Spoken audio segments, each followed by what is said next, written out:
ጧፍና ዕጣኑን ካህኑ ሲያጥን የሚይዘው የካንሰር አይነት ብለው የላኩልኝ ማለት ካራሲኖጂንስ ይባላል። እንግዲህ ተያይዘን አለቅን። በቃ እኛ የምናስበው እዛ ጫካ 50 60 ሰው መታረዱ ነው የምናስበው። እንደ አጠቃላይ ግን ካህኑ መርዝ እየታደለው ነው የሚያጥነው በየቤተ መቅደሱ። ምክንያት በዋናነት ዳንኤል ክብረት ማህበረ ቅዱሳን የማዳከሙን ሚና በዋናነት የተወጣው እሱ ነው። ምንጣፍ በጨረታ የሚገዙት እነሱ ናቸው። ከእነሱ ነው የሚቀርብልን የቤተ መቅደስ ምንጣፍ። የሪሶርስ ምንጫቸውን ሀብታቸውን ምንጭ ታርጌት አድርጎ እንዲዳከም መስራት ነው። አንዱ ያለ መሪ ማስቀረት፣ መሪያቸውን ታርጌት አድርገን ጥርጣሬ እንዲታይ ታመን ሰው እንዲሸሸው ወዘተ አድርገን ያለ መሪ ታስቀራቸዋል። ሰሞኑን በአርሲ የተቃጠለውን ቤተክርስቲያን እንደሚሰሩ የአዲስ አበባ ቤተክርስቲያን አስተዳዳሪዎች ተናገሩ። አረ ያለቅን ነው።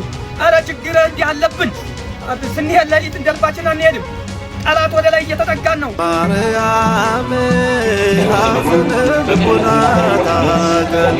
ሰላም እንዴት ናችሁ? አዳዲስና ወቅታዊ መረጃዎችን ይዤላችሁ መጣሁኝ። ሙስሊሞች በሚገዛ ዕጣን አባቶች ካህናት የተለያዩ በሽታዎች እየያዟቸው እንደሆነና እነሱም ብቻ ሳይሆኑ ተገልጋዩ ምዕመናንም የተለያዩ በሽታዎች እየተጠቁ እየሞቱ እንደሆነ ተገልጿል። በእርግጥ ይሄ ነገር አዲስ አይደለም፣ የቆየ ነው። ነገር ግን ብንናገር እናልቃለን ብለው እስከዛሬ ይዘውት ነበር። አሁን ላይ በወንድሞች አማካኝነት ይህ መረጃ እየወጣ ይገኛል።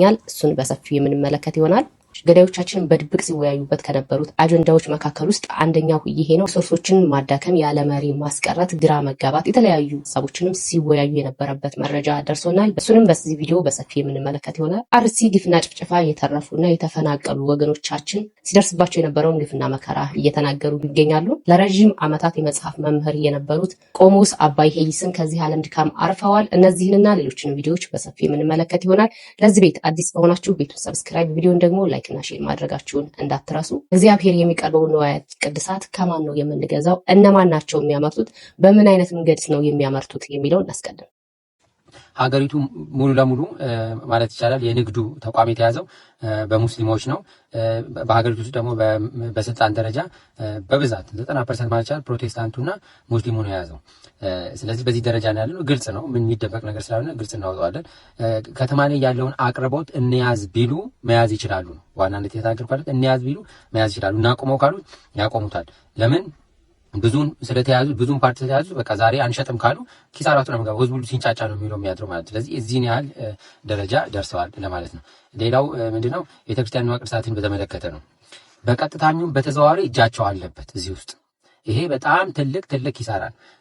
ለእግዚአብሔር የሚቀርብ መስዋዕት በአህዛብ እጅ እየቀረበ ለእግዚአብሔር ስናቀርብ እንዴት ያሳፍራል በእውነት። ከመንፈሳዊም ከስጋዊም ከሎጂክም በምንም እኮ የማይሆን ነገር ነው እየተደረገ ያለና ይሄ በጣም ያሳዘነኝ ፓርት ይሄ ነው ማለት ነውና በዚህ ደረጃ ይዘውታል የቤተክርስቲያን ቅርሳትን በተመለከተና ደግሞ መያዛቸው ብቻ አይደለም ውስጡ ያለውን ሴራ ደግሞ ታውቃላችሁና ዕጣን፣ ጧፍ፣ ዘቢብ፣ ምንጣፍ ማለት ነው። እና ግን በዋናነት ማወቅ ያለባችሁ እንደዚህ እንዲይዙት ያደረገው የራሳችን ሰው ነው።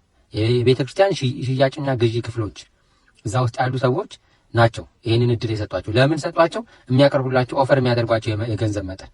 ስለዚህ ገንዘብ ካመጣ ማንም ይሁን ነው ማለት። ሰይጣንም ቢሆን ገንዘብ ካመጣ በቃና ተደራደርና ጨረታ ግባ ሊባል ነው ማለት ነውና ይሄ በገንዘብ ምክንያት የቤተክርስቲያንን ጥቅም የቤተክርስቲያንን ህልውና የመቅደሱን አገልግሎት አሳልፎ መሸጥ ማለት ይሄ በማን ይመስላል? በይሁዳን መስለው በአፍኒንና ፊናስን መስለው በማን መስለው እንዲህ አይነቱን ወንጀል በእውነት ዛሬም ብቻ የሚመለከቱ ነገ ምን ሊመጣ ይችላል ብለው የማያስቡ ገንዘብ ማግኘታቸውን ብቻ የሚያስቡ ሰዎች እንዴት እንደዚህ ታደርጋላችሁ? በእውነት አባቶችም እዚህ ቦታ የተመደባቸው ትንሽ አታዝኑላትም? ለቤተክርስቲያን ስንት መከራ አሳልፋ መጣ።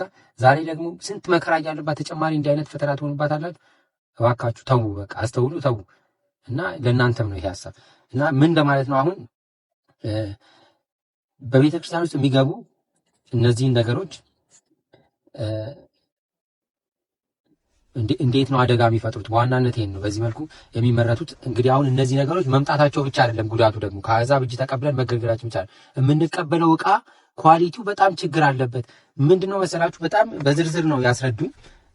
ዕጣኑና ጧፉ ላይ ማለት ነው። ጧፉ ፓራፊን ከሚባል በፕላስቲክ ነው የሚመረተው። የዛን ጭስ አስቡት። ዕጣኑ በኬሚካል ነው የሚመረተው። ትክክለኛ ዕጣን አይደለም። ትክክለኛ የሚለቀፍ ከዛፍ ላይ የሚለቀም ዕጣን እና ለጤና የማይጎዳው ዕጣን አይደለም። በኬሚካል የተሰራ ዕጣን ነው ዕጣኑ። ጧፉ ከፓራፊን ከሚባል ኬሚካል ነው የሚመረተው እና እነዚህ ሁለቱ ደግሞ የሚታሸጉት ሲሰሩ ፋብሪኬት ተደርገው ሲሰሩ በፕላስቲክ ነው የሚሰሩት። ከዛ ታሽገው ይመጣሉ። ጧፍና ዕጣኑን ካህኑ ሲያጥን የሚይዘው የካንሰር አይነት ብለው የላኩልኝ ማለት ካራሲኖጂንስ ይባላል። እኔ ሜዲካል ወርዱን ከተሳሳትኩ እንግዲህ ይቅርታ አድርጉልኝ። እንደዚህ የሚባል የካንሰር በሽታ የሚያመጣ ነው ጭሱ፣ የዕጣኑና የጧፉ ጭስ ማለት ነው። በቤተ መቅደሱ ሲታጠን እንግዲህ ተያይዘን አለቅን። በቃ እኛ የምናስበው እዛ ጫካ 50 30 60 ሰው መታረዱ ነው የምናስበው። እንደ አጠቃላይ ግን ካህኑ መርዝ እየታደለው ነው የሚያጥነው በየቤተ መቅደሱ። ከዛ በጊዜ ሂደት የካንሰር በሽተኛ ይሆናል እና ማይድን አትድንም ተብሎ ይሞታል። ሌላም በሽታ ይሄ ብቻ አይደለም። ይሄ እንደ በዋናነት የታወቀ ስለሆነ ከዚህ በላይ የሆኑ ክፉ በሽታ የሚያስይዙ ኬሚካሎች ናቸው ዕጣኑ የሚሰራበትና ጧፉ የሚሰራበት። በቃ እንዲህ ያሳልፈ ከሰጠ በኋላ ይሄኔ እንግዲህ እዛ ለ1 ሺህ ለ10 ሺህ ለ20 ሺህ ብር ልዩነት ተብሎ ነው የክርስቲያኑን ተጫራች እምቢ ብለን ለአሕዛቡ ተጫራች እድል የሰጠ ነው። ከዛ በኋላ እንደዚህ አይነት ጉዳይ ያመጣል እና በጣም በጣም ነው የሚያስይዘው እና በከፍተኛ ሁኔታ ማለት ነው በከፍተኛ ሁኔታ በእንደዚህ አይነት ሁኔታ ተስፋፍተው ያሉት። ከዛ ውጪ እንግዲህ እኛ የምናየው ሱቅ ውስጥ ትንሿ መደብር ውስጥ የተደረደረውን ዕጣንና ጧፍ ነው። ከየት መጣ አንልም። ፊት ለፊት የምትቀመጠው ወለተ ማርያምና ገብረ ሚካኤል ናቸው የሚሸጡት። ግን የዛ የሱቁን ባለቤት አናውቀውም። ያን ምርት እነዚህ ሰዎች ከየት ተቀብለው እንደሚያመጡት አናውቅም። እነሱ ምንጩን ነው ከኋላ ያዙት። ከኋላ ይሰጠዋል። አንተ መስቀል የለጠፈ ሱቅ ላይ ሄደህ ትገዛለህ። ይሄ ምርት ከየት መጣ አትልም። እነዛ ሰዎች ሰራተኛ ይሁኑ ሻጭ ይሁኑ ወይ ደግሞ የራሳቸው የሱቋ ባለቤት ይሁኑ አናቅም። እንገዛለን፣ ወስደን ለካህናት ሰጠን፣ ካህኑን በበሽታ ላይ እንጥላለን። አስቀዳሹ አስቀድሳለሁ ብሎ መጥቶ በሽታ ላይ ይወድቃል እና የሚሰራው ስራ ውስጥ ያለው ስራ ከፍተኛ ሴራ ነው እና ይሄንን ሴራ እዛ ሆነው እንዳያጋልጡ አሁን ይሄ ነገር ተነግሯል አሉ። እንዴት እስከዛሬ ጸጥ ተባለ ብዬ ነው የጠየቁትና ተነግሯል። በየማህበራቱ በየሰንበት ትምህርት ቤቱ ተነግሯል። ደፍሮ ግን ለመናገር አልተቻለም። ለምን 40% ነው ያለኝ። በፐርሰንት ደረጃ ጥናት ተደርጎ 40% የለውጡ ደጋፊና ካድሬ ነው እዛ ውስጥ ያለው እና ከዛ በተጨማሪ ይሄንን ስራ ከነሱ ጋር ተባብሮ የሚሰራ ነው እዛ ውስጥ ያለው። ይሄ 40% ማህበራት የተባሉ ውስጥ አለ ኢንክሉዲንግ ማህበረ ቅዱሳን ማለት ነው እዛ ውስጥ ድረስ አሉ። ስለዚህ እንደፈለጉ መናገር አይችሉም፣ እንደፈለጉ መቃወም አይችሉም። ታፍኗል፣ ተይዟል። ከቤተ ክህነት ጀምሮ ማህበራት፣ ሰንበት ትምህርት ቤቶች ሁሉም ውስጥ እጃቸው አለ። ስለዚህ እንደፈለጉ ሐሳቡን መንገርና ህዝቡን ከዚህ አደጋ መታደግ አይችሉም። ስለዛ ነው ሐሳቡን ወደኛ ያስተላልፉትና እኛ ደግሞ እንትን ምንድን። ስለዚህ ምዕመናን እባካችሁ አስቡ። ሳናውቀው ራሳችንን እየገደልን ኪሳችን ውስጥ ባለው ገንዘብ የት እንደምናወጣው ባለማወቃችን፣ ባለመጠንቀቃችን፣ ባለማገናዘባችን ምን አይነት አደጋ እየተፈጠረ እንደሆነ እዩ እና ከፍተኛ ችግር ነው ያለው። እነሱ ሎንግ ተርም ኪሊንግ ፕላን ነው ያላቸው። ረጅም ጊዜ የሚቆይ የመግደል፣ የማጥፋት፣ የማጽዳት ዓላማ ይዘው ነው የተነሱት። እኛ ዛሬ ትናንትና እዛ የሆነ ጫካ ላይ ገብተው የፈጠሩትን ሜስ ነው የምናየው። እነሱ ግን ውስጡን የረጅም ጊዜ የማይለቅ በሽታ ቁስል እያጣበቁብን ያሉት ውስጥ እየሰሩ ማለት አስቡት። የቤተ መቅደስ አገልግሎት በእነሱ ምርት ነው እኛ የምንጠቀመው፣ እነሱ እያከፋፈሉ ነው የምንጠቀመው። ኦርቶዶክሳዊ የሆነ ይሄ ዕጣንና ጧፍ ትክክለኛውን የሚያመርትና የሚያከፋፍል ጠፍቶ ነው። ለዚህ እዚህ ውስጥ ድረስ ገብተውብናል። ይሄን ሁሉ ሴራ መበጣጠስ አለብን። በሰንበት ትምህርት ቤት የደብረ አስተዳዳሪዎች ያው እንደው እንደንትን ለመስጠት ማለት ነው እንደ ማጠቃለያ ለመስጠት። ከዛ በፊት ግን አንድ የዘለልኩት ድረስ ምንድነው የማህበረ ቅዱሳን መዳከምና ሰንበት ትምህርት ቤት እንደፈለገ እንዳይናገር የቻለበት ምክንያት በዋናነት ዳንኤል ክብረት ነው። ዳንኤል ክብረት ማህበረ ቅዱሳን የማዳከሙን ሚና በዋናነት የተወጣው እሱ ነው። እንደ ቤተክርስቲያን ጠበቃ ነበሩ፣ ጎበዞች ነበሩ። እዚህ ደረጃ እንዲደርሱ ጸጥ እንዲሉ፣ እንዲደነዝዙ፣ ዝም እንዲሉ ያደረገው እሱ ነው እና ውስጡን የገቡት ካድሬዎች ናቸው ስራ እንዳይሰራ ያደረጉት። በየሰንበት ትምህርት ቤቱ ነቃ ያሉትን ልጆች እያኮረኮሙ እዛው እንዳይንቀሳቀሱ፣ ስራ እንዳይሰሩ፣ እንዲወገዱ እየተደረገ ነው። ነገሮች እንዲዳፈኑ የተደረገው እንጂ መረጃው አላቸው። ምን ያድርጉት? እንዴት ያውጡት? አንድ ነገር ሲናገሩ ይታሰራሉ። አንድ ነገር ሲናገሩ ምክንያት እየተፈለገ ሌላ ነገር ይደረጋሉ። ስለዚህ በቃ ታፍነው ነው ያሉ። መፍትሄ የታሰበው አሁን ምንድነው? አንደኛ እኛ መረጃውን እናወጣለን። ከተነገራችሁ ሰዓት ጀምሮ ተጠንቀቁ፣ ምዕመናን ተጠንቀቁ። የምታደርጉትን ነገር እያሰባችሁ አድርጉ። ምንጣፍ በጨረታ የሚገዙት እነሱ ናቸው። ከእነሱ ነው የሚቀርብልን የቤተ መቅደስ ምንጣፍ። አስቡት፣ ይሄ እዚህ ደረጃ ነው የደረሰው እና ሱቅ ስትሄዱ ስትገዙ እውነተኛ ክርስቲያን መሆኑን የሚመረተው ዕቃ ትክክለኛ መሆኑን ምንጩን እናጣራ። እና የምታከፋፍሉም የኦርቶዶክስ ልጆች እናንተ አከፋፍሉ ትክክለኛውን። ማህበረ ቅዱሳን የራሱ ቃል እሱ ሱቅ ውስጥ ያሉ አሉ ድንጋይ የሚያካክል ዕጣን፣ እሱ ነው ትክክለኛ ዕጣን የሚባለው። ይሄ ሲታይ ሲነኩት እንደዚህ መዓዛው በጣም የሚስበው ኬሚካል ነው። ካህናቶችን ይጨርሳቸዋል፣ ይገላቸዋል። ጸጥ ብላችሁ ስለት እያላችሁ ምጽዋት እያላችሁ እሱን አምጣችሁ አትስጡ። ትክክለኛ የሰም ዕጣን ያልሆነ እያመጣችሁ አትስጡ። በዚህ ነው ገበያቸው መግደል የምንችለው፣ ወደ ትክክለኛው ገበያ መሻገር የምንችለው። ትክክለኛ የኦርቶዶክሳውያን ሱቅ የሱቁ ባለቤት መሆኑን አረጋግጡ። ጸጥ ብሎ ሻጭ ነጋጅ ሆኖ እዛ ለደሞዝ ተቀጥሮ ካህናትን መጨረስ የለበትም። የሱቁ ባለቤት መሆኑን ምርቱን ትክክለኛነቱን እያረጋግጣችሁ ብዙ ለጊዜው የምታዩትና ስታሽጡት የሚጥመው አይደለም። ትክክለኛ ትክክለኛውን የቤተክርስቲያን ንዋየ ቅድሳት ጠይቁ፣ ተረዱና እሱን ብቻ አከፋፍሉ። የምታከፋፍሉም ሰዎች የምትሰሩበትን የምታመርቱበትን እናንተ መሆናችሁን መለያ እያደረጋችሁ አከፋፍሉ እና በዋናነት ይህንን ሀሳብ እኛ በዚህ እናግዛለን። በዚህ የሰንበት ትምህርት ቤቱ ያላችሁ ታማኝ የእግዚአብሔር አገልጋዮች እናንተም አሰራጩ፣ ለህዝቡ ግንዛቤውን ፍጠሩ። ጥሩ ታማኝ የእግዚአብሔርን የሚፈሩ የደብር አስተዳዳሪዎችን እየተጠቀማችሁ ስራውን ስሩ እና ቤተክርስቲያንን እንታደጋት። በእኛ ዘመን ከምትጠፋ እኛ ብንጠፋ ይሻላል። በእውነት ነው የምላችሁ እና እባካችሁ ተባብረን አንድ ነገር እናድርግ ለማለት ነው። አመሰግናለሁ። እንዳሰማችሁት ነው። ጠላት ሊገልህ ከፈለገ ያገኘውን አጋጣሚ ሁሉ ይጠቀማል። በአካል ግዴታ የሆነ ነገር መያዝ አይጠበቅበትም። አጋጣሚዎችን በሙሉ ይጠቀማል። ይሄ ጉዳይ የቆየ ጉዳይ ነው። እንደሰማችሁት ቆይቷል እንደዚህ አይነት ነገር መሰማት ከተጀመረ። ነገር ግን ብንናገር እናልቃለን አይነት ነገር ሆኖባቸው ነው እስካሁን ድረስ የያዙት። ስለዚህ በተለያዩ ምክንያቶች ኦርቶዶክሳውያንን ማዳከምና ኦርቶዶክሳውያንን ማጥፋት ነው የተያዘው። የንግዱን ዓለም ተመልከቱ። ንግዱ ላይ በዚህ ሰዓት ማን ነው ያለው? ስልጣናቶች ላይ ማን ነው ያለው? ሁሉም ቦታ ላይ ብትሄዱ የኦርቶዶክስ ቁጥር እጅግ በጣም ትንሽ ነው። ኦርቶዶክሳውያን በጣም ትንሽ ናቸው። ይሄ ነገር አሁን በቅጽበት የሆነ አይደለም፣ በፕሮሰስ ስሩ ታይም ነው እንደዚህ ሆነው ቀስ እየተባለ ነው እየተሰራ ያለው። ለዚህ ነው የመዋቅር ችግርም አለ የምንለው። ከላይ የኛኑ የቤተክርስቲያን ሰዎች ይዘው እንዳይናገሩ አፋቸውን በማስያዝ እየተሰራብን ያለ ግፍ ይሄ ነው። እየተሰራብን ያለ ጭፍጨፋ ይሄ ነው። በቃ ጄኖሳይድ፣ ኦርቶዶክሳውያንን ማጥፋት። ስለዚህ አሁን የምንጠቀቅ መዋቅር መሰራት አለበት። ትክክለኛ መዋቅር በሁሉም ዘርፍ ትክክለኛ መዋቅር መሰራት አለበት። ትክክለኛ አደረጃጀት መኖር አለበት በእያንዳንዷ ዘርፍ ሳናልቅ ማለት ነው። ቤተክርስቲያን የደረሰባት መከራ በቂ ነው። እያስተናገደችው ያለችው መከራም በቂዋ ነው፣ ከበቂም በላይ ነው። ቢያንስ እኛ በአቅማችን ማድረግ የምንችለውን ነገር ማድረግ እናድርግ። የንግዱን ዓለም ማን ላይ ምንድን ነው የምንገዛው? ፊት ለፊት በአደባባይ አልለቅህም እገልሃለሁ ያለህ ወገን፣ በአደባባይ በኃይል እገልሃለሁ ያለህ ወገን በትንሽዬ ነገርማ እንዴት አይጠቀምም? እንዴት በዛች ነገር አንተን ለመግደል አይሞክርም? ይህንን አስቡበት። በሁሉ ነገር እንንቃ፣ በእያንዳንዷ ነገር እንንቃ። ምንድን ነው የምንገዛው? ከማን ነው የምንገዛው? አስተውሉ። ለማስረበሽ፣ ለማስደንገጥ፣ እንድትረበሹ ለማድረግ አይደለም። እስካሁንም ድረስ እያስጠቃን ያለው አለማወቃችን ነው። ይህንን መረጃ ደግሞ ሌሎችም እንዲያውቁት ሼር አድርጉ ባካችሁ፣ ሼር አድርጉት። ሁሉም ኦርቶዶክሳዊ እንደዚህ አይነት ግንዛቤ ሊኖረው ይገባል። ራሱንም መከላከል ይኖርበታል። ራሳቸው ደግሞ በራሳቸው አንደበት እየተናገሩትን እናዳምጥ። በዝግ ውይይት በስነ ስርዓት አጀንዳ ተይዞ ተከፋፍሎ በፕሬዘንቴሽን እንዴት እንደሚወያዩ ደግሞ እንመልከት። አሁን ይሄኛውን ስንናገር ብዙ ጊዜ ይሄ ለእናንተ አይደለም እኮ የተባለው፣ ይሄ እኮ ለጦር ሜዳ የተባለ ነው፣ ይሄ እኮ መልሳቸው ይሄ ነው፣ በቃ እንደዚህ ብለዋል ብለን እኛ መረጃ ስናሳይ ወይም ስናስደምጣችሁ፣ እነሱ ደግሞ በተቃራኒ ይሄ ጦር ሜዳ ላይ የተነገረ ነው እንጂ ለእናንተ አይደለም፣ ካፊር እያለ በእምነት የማይመስልህን እያለ እየተናገረ ጦር ሜዳ ላይ ሲጀመር ለኢትዮጵያ ውስጥ ለኢትዮጵያ ሙስሊሞች ብቻ ተብሎ የተዘጋጀ ጦርነት እስካሁን አላየሁም። እነሱ ብቻ እንዲዋጉ ተብሎ ጦርነት ከሆነ መከላከያ ገብቶ መከላከያ ነው ሊያሰለጥን የሚችለው። ስለዚህ የሚሰጧችሁን ወይም የሚመልሱልን መልስ ኦኬ እንደዚህ ነው እንዴ እያላችሁ እናንተም እንዳትወላውሉ ነው። አዳምጡ ምን እያሉ እንዳለ። እያደረጉትም ያለውን ነገር ከዚህ በፊት ተወያይተውበታል። ሌላው የማጥቃት ፕሮፓጋንዳ ጠላት ላይ ሌላ ጠላትን ማስነሳትን ዓላማ ያደርጋል። ለመረዳት እንዲመች ነው ከፋፍለን እያየን ያለ ነው። አንደኛ ማሳመን ራሱ ነው የማጥቃት ፕሮፓጋንዳ ዓላማ። ሁለተኛ ከተከላካይነት ስሜት ውስጥ ማቆየት፣ ወንጀልህ አጥቅተህ ከሰህ ስትሄድ ያኛ ወገን መልስ መስጠት አይደለሁም ማለት የመከላከል ዲፌንስ ውስጥ ነው የምትከተው ማለት ነው። ቀጥሎ ስነ ልቦናቸው ማናጋት ነው። በምትሰራቸው መረጃዎች እና ፕሮፓጋንዳዎች የነዛን የተቀናቃኝ ወገን ስነ ልቦና ማናጋትን ኢላማ ያደርጋል።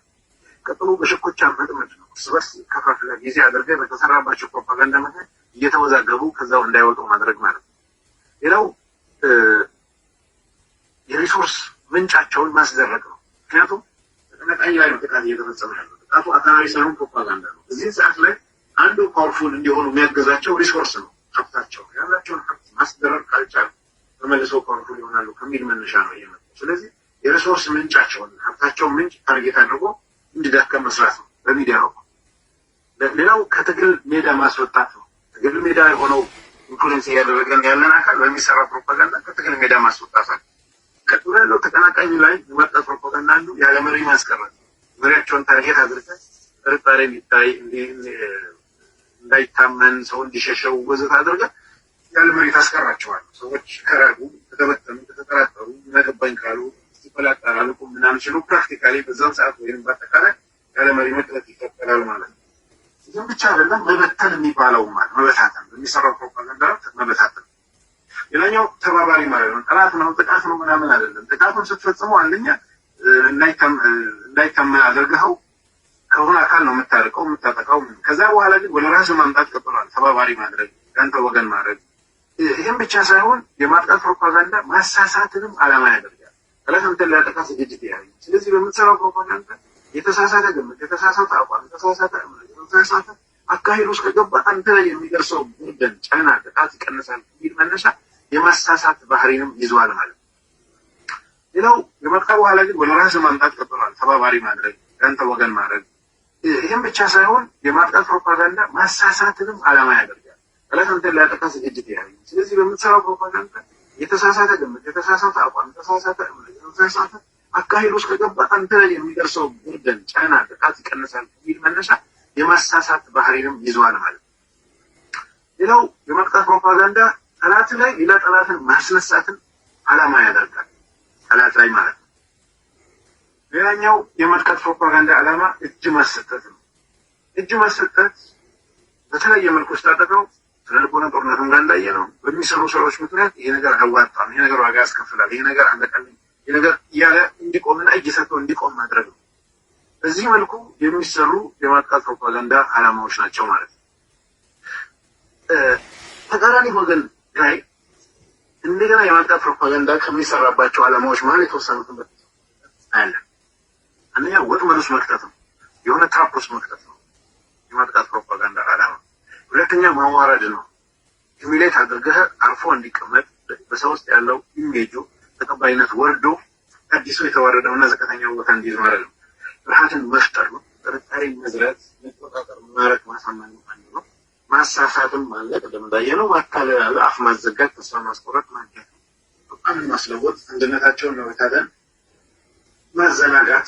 ማዘናጋት፣ ያልጠበቁት ነገርን እንዲመጣባቸው የሚጠብቁትን ነገር ሌላ ሪያሊቲ ውስጥ የሌለ ነገር ሊሆን ነው ሊደረግ ነው ብሎ ሌላ ዓለም ሲጠብቁ ቀድሞ ማለት ሊሆን ይችላል፣ ጠልፎ መጣል ሊሆን ይችላል፣ ሊተገበር ይችላል ማለት ነው። ሌላው የጊዜ የጉልበትና ሌሎች ሀብቶችን እንዲያባክኑ ማስደረግ። ካላባከኑ ወደኛ ስለሚያውሉ በርደኑ ከፍ ይላል። ስለዚህ ወደኛ ከማዋላቸው በፊት እዛው እንዲያባክኑ ማድረግ አንዱ የማጥቃት ፕሮፓጋንዳ ዓላማ ይተከበራል። ሌላኛው ግራ መጋባት ነው፣ ኮንፊውዥን ማለት ነው። በትክክል ምን እየሆነ እንደሆነ ካወቀ ለዛ ሪያክት ያደርጋል፣ ፕላን ያደርጋል። በትክክለኛው መንገድ ታርጌትን የሚመታ ነገር ይዞ መጥቶ ያደናቅፈናል። ስለዚህ ይህን ከማድረጉ በፊት ኮንፊውዥን መፍጠር ነው። ሌላው ማስጨነቅ ነው። አንዱ ሰዎች ጭንቀት ውስጥ ሲገቡ ሪአክት አድርገው አደጋ በማያደርሱበት ሁኔታ ጭንቀቱ ኮንትሮል ሊደረግ የሚችል ፋይናሊ ወደ ተስፋ መቁረጥ ሊመራ የሚችል አይነት ጭንቀትን መተግበር አለ። ማስጨነቅ አለ። ሌላው የማደናቀፍ ነው። ማደናቀፍ በተለያየ መልኩ በፕሮፓጋንዳ አማካኝነት የፈለጉበት ቦታ እንዳይደርሱ መንገድ ላይ ማስቀረት ውስጡ የያዘ። ሌላኛው ችግራቸውን ማባባስ ነው። ችግርን ማባባስ፣ በዛው በተደረገው ሜዳ እንዳይወጡ ማድረግ፣ እዛው መያዝን በውስጡ ይዟል። ኢላማ የሚደረጉ ጉዳዮች ሰው የሰማናቸው ነገር በሙሉ እየተደረጉ ያሉ የተደረጉም ናቸው።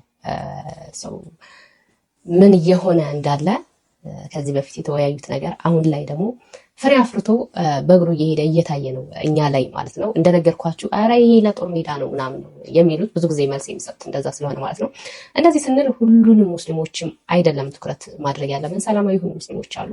ሰው እነሱን አልነካንም። እዚህ ላይ ቻርት አስቀምጥላችኋለሁ ምን አይነት ሄራርኪ እንዳለው ወይም ደረጃ እንዳለው ማለት ነው። ኢቭን የሙስሊሞች ውስጥ ራሱና እነሱን አልነካንም እኛ ግን አሁን ላይ ስራውን እየሰሩ ያሉት በዚህ መልክ ከፋፍለውን መጀመሪያ ከተከፋፈልን በኋላ ግራ በማጋባት መሪዎቻችንን በማሳጣትና መሪዎቻችን ላይ ደግሞ ጥርጣሬ እንዲኖር በማድረግ መሪዎቻችን ላይ ያልሆነ ነገር በማድረግ አፍ በማዘጋትም ጭምር ብሏል። አፋቸውን እንዲዘጉ በማድረግም ጭምር ነው እየሰሩ ያሉት። እንደገና ሪሶርስ ነው፣ ሪሶርሱን እንዳለ የያዙት እነሱ ናቸው። የንግዱን ዓለም እንዳለ የያዙት እነሱ ናቸው። ከዚህ በፊት እንደሰማነው ለቤተ ክርስቲያን ነዋያተ ቅዱሳትን ሳይቀሩ የያዙት እነሱ ናቸው። ስለዚህ እነዚህ ሰዎች እኛን ማጥቃት ሲፈልጉ ሪሶርስ ምንጩን ማድረግ ነው አሉ። አሁን አልሸጥም ካሉ ለኦርቶዶክሳውያን እንደዚህ ነገሮች አንሸጥም ካሉ የኛ የተዘጋጀ ሌላ አካል የለንም። ቢኖርም ደግሞ በጣም ትንሽ ናቸው። ሂዱ የገበያ ማዕከሎቻችንን ተመልከቱ፣ መርካቶን ተመልከቱ ገብታችሁ። ሰው እነዚህ ሰዎች ያሉት ነው ያደረጉት፣ የፎከሩት ነው፣ ሲስተማቲካሊ ነው የሄዱት። እኛም ልናደርግ ነው። አሁን መረጃውን ከዛም ከዚህም እያመጡ ማሰማትም ብቻ በቂ አይደለም። በእርግጥ መስማቱ እንድንነቃ እንድናስተውል ያደርገናል። ግን ምንድነው ማድረግ ያለብን የሚለውንም ደግሞ እንድናደርግ መንደርደሪያ ስለሚሆን ማለት ነው። ስለዚህ ኦርቶዶክሳውያን ምንድነው ማድረግ ያለብን? በምንስ ወይ ነው ከዚህ በኋላ መፋለም ያለብን? ከዚህ በኋላ ያለውን እድሜያችንን በምን አይነት መንገድ ነው መቀጠል ያለብን? እኛ እንኳን በዚህ መንገድ ብናልፍ እኛ የመሰረት ነው መሰረት ለልጆቻችን በምን አይነት መንገድ ይሄዳሉ? ልጆቻችን እኛ በዘረጋንላቸው ስርዓት ስለሆነ የሚሄዱት ማለት ነው። አሁን ላይ መሰራት አለበት። አሁን ላይ የምናደርጋቸው ነገር በሙሉ መጠንቀቅ፣ በጥንቃቄ በማስተዋል ወገንህን በማየት ማንን ነው እያገዝኩ ያለሁት? ማንን ነው እያበለጽኩ ያለሁት? ማንን ነው ከፍ እንዲል እያደረኩት ያለሁት? በሁሉም አይነት ደረጃ ግዴታ ንግዱ ላይም ብቻ አይደለም። ንግዱም፣ ሶሻል ሚዲያውም፣ ኤኒ ካይንድ እያንዳንዱ ነገር ላይ የማን ሳፖርቲቭ ነኝ? ማንን ነው ሳፖርት እያደረኩ ያለሁት? ነገ እኔ ጋር ሆኖ የሚወግነውን አካል ነው ወይንስ ነገ ተባብሮ ጥላቶቼ ጋር ሊያጠፋኝ የሚመጣው ነው? ወይንም ኢቭን አሁን ላይ እኔ እሱን ለማሳደግ በማደርገው ፕሮሰስ ላይ እሱ እኔን በሚያጠፋበት እሱ እኔን የሚያጠፋውን ሰው እሱ ደግሞ እኔን ለማጥፋት የሚሄደውን ሰው ነው ወይ እየተከተልኩ ያለሁት? ይህንን አስተውሉ። በተለይ ወጣቶች በቃ ልንነቃ ይገባል። አባቶቻችን ተዋግተውም ምንም አድርገውም እዚህ ያደርሰዋታል ቤተክርስቲያን። ስለዚህ ከዚህ በኋላ ደግሞ እኛ እንዴት እናስቀጥለው ነው። በአርሲ ላይ የተፈናቀሉ ኦርቶዶክሳውያን ደግሞ እንዲህ ይላሉ። እነሱ እናዳምጥ። አንድ ተረት አለ። እዚች ጋር ሁሉም ተነካክቷል። የተነካካውን መልሼ ብለው ያው አጠር አዳችሁን ነው የምናገረው። ሰውየው ምን አለ? ላሟን አስሯት ወደዛ ሲሄድ እንቧ ትላለች። ቋ አመጣልሻለሁ አለ። ቋ አመጣልሻለሁ ሲል ላሟ በችጋር ሞተች። ስትታረድ ምንድነው ጆሮዋ ብቻ ነው የሰበው። ለምን? የሰማችበት አልተደረገላትማ። ጮታችን ስንጮህ አረ ያለቅን ነው፣ አረ ችግር እንዲህ አለብን ጎበዝ ስንሄድ ሌሊት እንደልባችን አንሄድም። ጠላት ወደ ላይ እየተጠጋን ነው። እንዲህ ነው አለቀ ስንለው ወረዳውም ቀበሌውም እሺ ነው ይደረጋል ነው። ግን ሲደረጋል ነው ብሎ ብሶ መጣ። ቅድም አባታችን ገልጸውታል። ቅዳሴ 1 ሰዓት ተኩል መግባት መጣ። እንገባ ጀመር። ከምን ተችግሩ አንፃር እኔ የጠለታ ቅዱስ ገብርኤል ደብረ አስተዳደር ነኝ፣ ሊቀመንበር ነኝ። ብሶት የደረሰብኝ ነው የምናገረው። ህዝቡ ማስቀዳሽ ጠፋ። ኧረ ዛትም ማጣን ምን ይሻለናል? ህዝቡም ተችግር አንፃር ነው ፈርቶ ነው ይሄ ነገር ብለን ወደ በላይ ኡዋል ስንል የሚሰጠ ምላሽ ምንድን ነው? የሞተ ምላሽ። ችግር የለም አለ በቂ። ኧረ በቂ መከላከያ ይንጣልን ስን አለ የኔ የወረዴ ምንሻ የወረዴን ያን ይሄን ያህል ሰው ሞተ ብዬ ብናገር ያልሞተውን ሰው ሞተ ብለሃል። ሴት አንጥተህ ነው ቤተክርስቲያን አልተቃጠለው በውሸት ተቃጥሏል ትላለህ። ሴት አንጥተህ ነው ኔጋ ስልክ ተደውሎ መጨረሻ ላይ አቶ እንትን ባሻ ግርማ የሚባሉ እንትን ያዛሃሉኛ ያማበትኖች ለኛ ሁሉ ነው ያገኙ። የሞተው 2 ሰው ነው፣ የተቃጠለው ጭራሽ የትም አልተቃጠለ። የሁሉ ንብረት ጠፍቶ ወድሞ ተዘርፎ ይሄ ምላሽ እየተሰጠ ስንጨቃጨቅ በስልክ ማክሰኞ ለታጆ መጨረሻ ላይ ጭንቅላቴና መጨረሻ የኔን ስልክ ስጣቸው አለ። የባሻ ግርማ ተመርጦዛ ነው ስጣቸው የኔን ስልክ ታዛው ወዲያ አረጋል። ያ ስልክ መደወሉ ቆም። ሴት አንጥተህ ነው ይሄን የምታረግ ማስፈራሪቶ በፈራ አልናገርም ብል መሞት አይቀር ተናግሬም እንዲታው ብሎ ሞተ ማለትም አንድ ስም ነው እና ይሄን ያህል ነው። አልተደመጥንም ምን እንደሆነ ግራ ገብቶናል። ችግሩ ቢሮ ውስጥ ነው ያለው። ጫካ አይደለም ቢሮ ነው ያለው። በመጀመሪያ ከቢሮ ይጥራ። ይሄ ነው እንግዲህ ሪዛልቱ ውጤቱ ማለት ነው። ምክንያቱም በየቦታው ያሉት አስጨራሾቻችን ናቸው። በየወንበሩ የተቀመጡት አስጨራሾቻችን ናቸው። ለዛ ነው በየፖለቲክሱም ጭምር ያሉት እነሱ ናቸው፣ በየስልጣኑ ያሉት እነሱ ናቸውና ኢቭን ሲጮሁ እንኳን የተረፉት አካል እንደው እንዳንሞት ከዚህ በፊትም የሞቱት እየጮሁ ነው የሞቱት። ድረሱልን እባካችሁ እየተባሉ ቆይሺ ሽሹ ማለት እንኳን እኮ አንድ ትልቅ ውለታ ነው። በቃ እኛ ስላልቻልን ከዚህ ወደዚህ ሽሹ ማለት እንኳን ውለታ ነው። ነገር ግን አላማውና ታርጌቱ ላይክ በቃ እኛን መጨፍጨፍ ስለሆነ እኛን ኦርቶዶክሳውያን ማጽዳት ስለሆነ እዛው ባሉበት ተረጋግተው ተቀምጠው እዛው እንደተቀመጡ መተው እንዲያፍኗቸውና እንዲሰቃዩ እንዲጨረሱም ስለሆነ የተፈለገው ራሱ ወረዳው ነው ያስጨረሳቸው ማለት ነው። ራሱ አለሁ ጠብቃቸዋለሁ ያላቸው እነሱም የተማመኑት ከእግዚአብሔር በታች መቼም የምንተማመነው የሚመራን አካል ነው አይደል? የሚጠብቁንም ፖሊሶች ነው። የሆነ ጥላ ቢመጣ እነዚህ ወገኖቼ አሉልኝ የሚመራኝ አካል አለ። እነዚህ ሰዎችም እኮ አቤቱታ የጠየቁት ለራሱ ነው። ሄዳው ጥላቶች መጡብን ብለው እየጠየቁ ያሉት እኮ ለራሳቸው ነው ወይም ለጥላቶቻቸው ነው። ሰው ስርዓቱ አሁንም ያው በቃ ኦርቶዶክሳውያንን የሚያስጨፈጭፍ ስለሆነ ማድረግ ያለብንን ማድረግ አለብን ነው። እነዚህ ወገኖቻችን መሬት አጉልጉለው አርሰው እህልን የሚያመርቱ ወገኖቻችን ናቸው። የሚቀድሱን የሚባርኩ ንስሐ የሚሰጡን አባቶቻችን ናቸው። በዚህ ደረጃ እንደምታዩት እየተሰቃዩ እየተንከራተቱ መጠለያ እንኳን አጥተው ተፈጥሮ በሰጣቻቸው ዛፍ ላይ ነው ተጠልለው ያሉትና ተበድለው እንኳን በደላቸውን እንዳይናገሩም ጭምር እንዳይተነፍሱም ጭምር እየተደረጉ ነው። እነሱም ብቻ አይደሉም። አሁን እኛም ከተማው ላይ ገብቷል። እዚህ አዲስ አበባ ላይ ሰሞኑን እንደምንሰማው ለነሱ ድምጽ የሆነ ለምን ወገኖችን ትነካላችሁ፣ ያረፈ ተሰጧቸው፣ እረ ይኑሩበት፣ ሰብአዊ መብታቸው ይከበር እያሉላቸውም ጭምር እየታሰሩ ስለሆነ እንደምናየው እንደምንመለከተው ማለት ነው። አሁን ላይ ውስጥ ለውስጥ ብንሰራ ከዚህም በላይ ደግሞ በቃ እንትን ባናደርገው በጣም አሁን የተያዘው የሆነ ጊዜ የሆነ ነገር ያደርጋሉ፣ ይጫጫሃል፣ የሚዲያ ፍጆታ ላይ ይውላል። ከዛ በቃ ጸጥ ይላል ማለት ነው።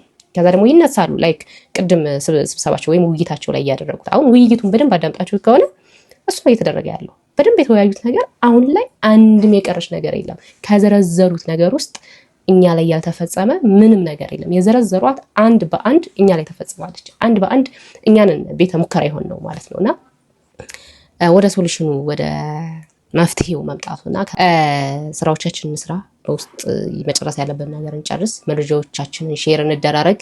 የመረጃ ሼር መደራረግ በጣም ትልቅ ክፍተት አለ። ትናንት አንድ እናታችን እንደዚሁ ከተፈናቅላ ያለች እናት የሆነ ቦታ እንደዚህ ሲደረግ በሰማ ኑሮ እንሸሽ ነበር፣ ቤተሰቦቻችን እናድን ነበር፣ አልሰማንም ብላ ተናግራ ነበርና ይሄ ደግሞ የመረጃ ሼር ያለ መደራረግ የመረጃ ክፍተት ነው እያስጨረሳቸው ያሉት ብዙ ኦርቶዶክሳውያን። ስለዚህ መረጃ ሼር አድርጉ ባካችሁ። በቃ ይዳረስ ለዓለም። ቤተሰቦቻቸውን ይጠብቁ፣ ይሽሹ መሸሽ ካለባቸው፣ ይታጠቁ መታጠቅ ካለባቸው። ስለዚህ ሼር አድርጉት። ኢንፎርሜሽን ፉል ይሁን። ለብዙ አመታት ኦልሞስት ግማሽ ምዕተ ዓመት ወደ 49 አመታት የመጽሐፍ መምህር የነበሩት ሊቀ ኅሩያን ቆሞስ አባ ይሄይስ ከዚች ዓለም ድካማ አርፈዋል። ሊቀ ኅሩያን ቆሞስ አባ ይሄይስ ካሳሁን ለየት የሚያደርጋቸው ጥቂት ታላላቅ እሴቶች። የዘመናችን ታማኝ አገልጋይ፣ በአዳማ ናዝሬት ደብረ ሰላም ቅዱስ ገብርኤል ካቴድራል ውስጥ ለግማሽ ክፍለ ዓመታት ከ49 ዓመታት በላይ ሳይታክቱ በመጽሐፍ መምህር ተገለገሉ። ማገልገላቸው ለትውልድ ያላቸው ጥልቅ ፍቅርና ቃለ እግዚአብሔር የነበራቸውን ታማኝነት ያሳያል። የቅዱስ ቃሉ የዜማው መጋቢ የማይደክሙ ማህሌታዊ የማይሰለቹ ወንጌላዊ መባላቸው በቅዳሴው ሞገስ በአውደ ምህረቱ ደግሞ አስተዋይና መካሪ መሆናቸው ምስክር ነው። የምነናና የትህትና አርአያ የዚህ ዓለም ክብር ሳይበግራቸው የምነና ወዝ ያልጠፋባቸው ሆነው በቅድስናና በትህትና ሕይወታቸው ምእመናንን ወደ እግዚአብሔር የሳቡ እውነተኛ የቤተክርስቲያን አባት ነበሩ። የተተኪ ትውልድ አባት በፈለገ ሰላም ዘመላእክት ሰንበት ትምህርት ቤቱና የሰርክ አገልግሎቱን በማስፋፋት የነገዋን ቤተክርስቲያን በጠንካራ መሰረት ላይ ለመገንባት የደከሙ መምህረ ወንጌል ነበሩ። የጻድቅ መታሰቢያው ለዘላለም ይኖራል። መዝሙር 112 ቁጥር 6። እኚህ ታላቅ ሊቅና አባት ላጣችው ለቅድስት ቤተክርስቲያን ለደብረ ሰላም ቅዱስ ገብርኤል ካቴድራልና ለፈለገ ሰላም ዘመላእክት ሰንበት ትምህርት ቤት አገልጋዮችና ምእመናን ደቀ መዝሙሮቻቸውና ለወዳጅ ዘመዶቻቸው ሁሉ እግዚአብሔር መጽናናትን ይስጥልን። ሌላኛው በአርሲ የተቃጠለውን የቅዱስ ገብርኤል ቤተክርስቲያን እንሰራለን ብለዋል። በአርሲ ስለተቃጠለው ቤተክርስቲያን አዲስ መረጃ ሰምቷል። ሰሞኑን በአርሲ የተቃጠለውን ቤተክርስቲያን እንደሚሰሩ የአዲስ አበባ ቤተክርስቲያን አስተዳዳሪዎች ተናገሩ። ይሄኛው አዲሱ አካውንት ስለሆነ ሁላችሁም የፕላስ ምልክቷን እየነካችሁ ፎሎ አድርጉም። የአዲስ አበባ ሀገረ ስብከት ገዳማትና አድባራት አስተዳዳሪዎች በምስራቅ አርሲ ሀገረ ስብከት በተፈጠረው የኦርቶዶክሳውያን ግድያና የቤተክርስቲያን መቃጠል ሀዘናቸውን በመግለጽ በብፁዕነታቸው መመሪያ ሰጭነት የተቃጠለውን ቤተክርስቲያን ለመስራት ፈቃደኛ መሆናቸውን አስታውቋል። መረጃውን ያገኘነው ከአዲስ አበባ ሀገረ ስብከት የፌስቡክ ገጽ ነው። ኦኬ ጥሩ ነው ማለት ይሄ ዜና ሆኖ ራሱ መቅረብ ይኖርበታል ብዬ አላስብም። እንሰራለን፣ ግድ ነው እኮ መስራት እኮ ግዴታ ነው። I don't think so እንደ ዜና እንደ ቢግ እንትን ሆኖ ይቀርባል ብዬ አላስብም። ግዴታም ስለሆነ ማለት ነው። ትልቁ ኢሹ ትልቁ መወራትና መወያየት ያለበት ይሄ የሚሰራው ቤተክርስቲያን ራሱ ነገ ስላለመፍረሱ ስላለመቃጠሉ ዋስትናው ምንድነው? ነገ እንዳይፈርስና እንዳይቃጠል ያሉትም ጭምር ከህንጻ ቤተክርስቲያን በላይ ደግሞ ህንጻ ስላሴ ላይ ደግሞ በደንብ ትኩረት ቢደረግ ሰላማዊ የሆነና ቋሚነት ያለው ዘላቂ የሆነ ጥበቃ ቢደረግ ሰላም ወጥተው እንዲገቡ ቢደረግ ይሄ ከስር መሰረቱ ባላ ምንጩ ላይ ቢሰራ መልካም ነው። ጥሩ ነው። ያው እንሰራለን ማለታችሁም አንሰራም ብትሉ ነው ሊገርም የሚችለው ወይም ዜና ሆኖ መውጣት የነበረበት። ኤኒዌይስ ይህንን ይመስል ነበረ ፕሮግራማችን። ሌላ በአዲስ ቪዲዮ ተመልሼ እስከምመጣ ድረስ ስለዚህ ቤት አዲስ ከሆናችሁ ቤቱን ሰብስክራይብ፣ ቪዲዮን ደግሞ ላይክ እና ሼር ማድረጋችሁን እንዳትረሱ። ኢትዮጵያ ሀገራችንን ኦርቶዶክስ ሃይማኖታችንን እግዚአብሔር ይጠብቅልን። ቸር ቆዩ።